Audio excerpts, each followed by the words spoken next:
We are the Witchcraft. We are the oldest organization in the world. When man was born, we were. We sang the first cradle song. We healed the first wound. We confronted the first terror. We were the guardians against the darkness, the helpers on the left-hand side. Those are, of course, the words of the famous "We Are the Witchcraft" from Jack Parsons, a part of Freedom is a Two-Edged Sword. And Jack and I, we have something in common. We're not witches. So everything I'm about to say here may not apply. I don't claim to be an expert. I don't claim to be practicing witchcraft. There's other people out there who will probably tell you better than me. And I think that's very important to point out. Because I'm coming after you, the paranormal investigators, the ones out there who will make a documentary and then they're going to whip out a witch to give their documentary authenticity. Here's an expert on witchcraft. Well, guess what? There's no witch pope. There's no head of witchcraft. There's very few witchcraft experts. So slow your roll a bit. You need to qualify that.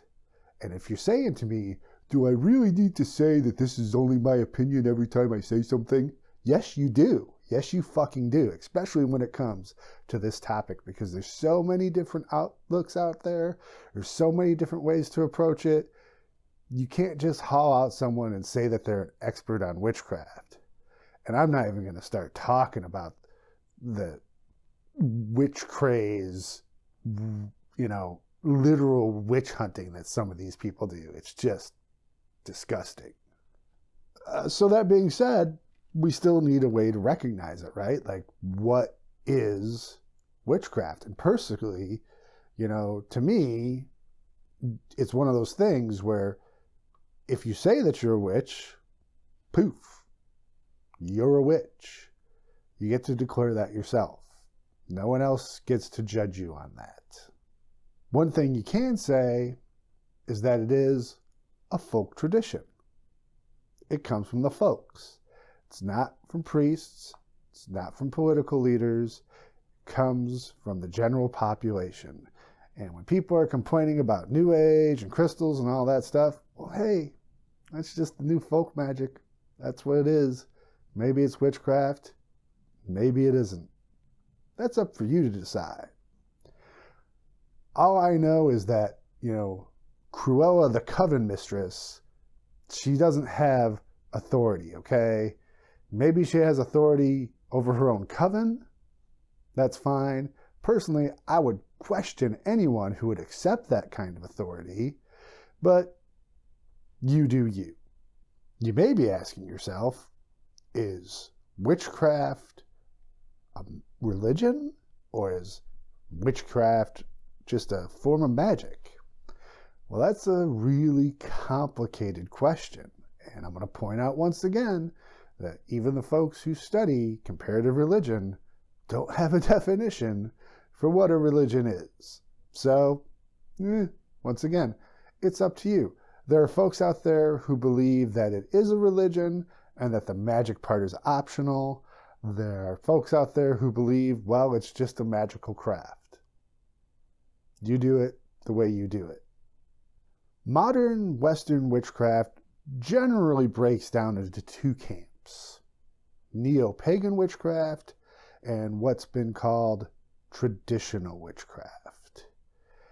Neither one is better or more correct than the other. There are even Christian witches out there. And I know some of you feel that's a contradiction in terms, but it's not, because all through history there have been those who follow the craft and are also a part of the dominant religion of the culture.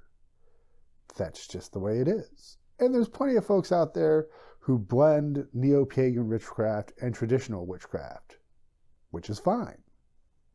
In fact, Peter Gray, founder of Scarlet Imprint, did this speech called Fly on the Wings of the Storm, which is great, and there's a link for it down below, in which he talks about this.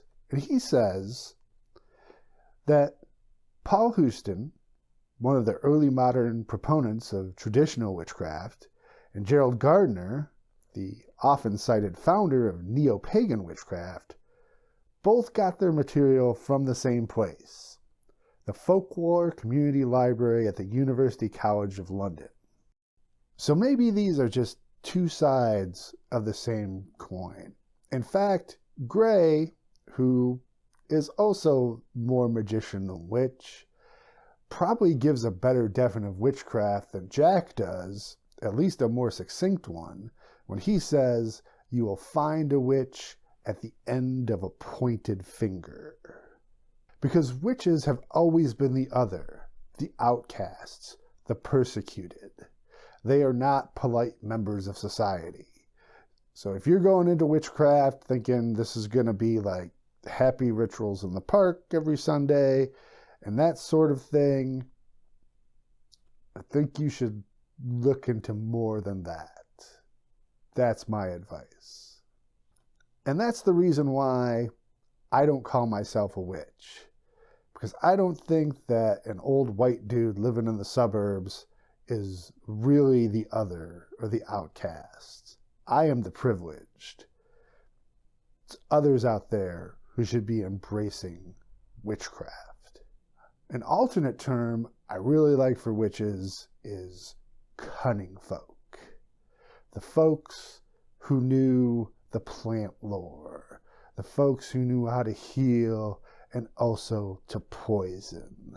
The ones who were cunning enough to avoid the boot of authority. Maybe the ones who every once in a while would sneak off at night to a blasted heath somewhere and have a dance with the devil. It's a good time, I guarantee it. Before you go, remember that we've got incense back in stock at the Scarlet Ibis Apothecary store. That's on our Ko-Fi page. And the next temple talk is going to be about Aleister Crowley. And that's going to be a subscriber-only sort of thing. And I think you're going to hate it.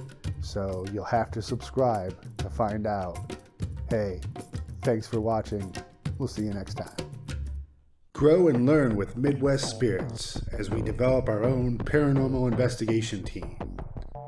Patreon subscribers will receive access to all our videos and podcasts ad-free, access to our private Discord server, watch our recorded online planning meetings for all investigations, special extended cuts of our occult experiments and documentaries, extended cut of the Midwest Spirits podcast, and bonus videos and other content. Help us make paranormal investigation more thoughtful and introspective, not just ghost hunting and jump scares. Join now until January 1st, 2024. Receive all benefits for just $5 per month. Don't miss your chance to be a part of a new and groundbreaking paranormal team. As always, thank you for joining us, and we'll see you next time.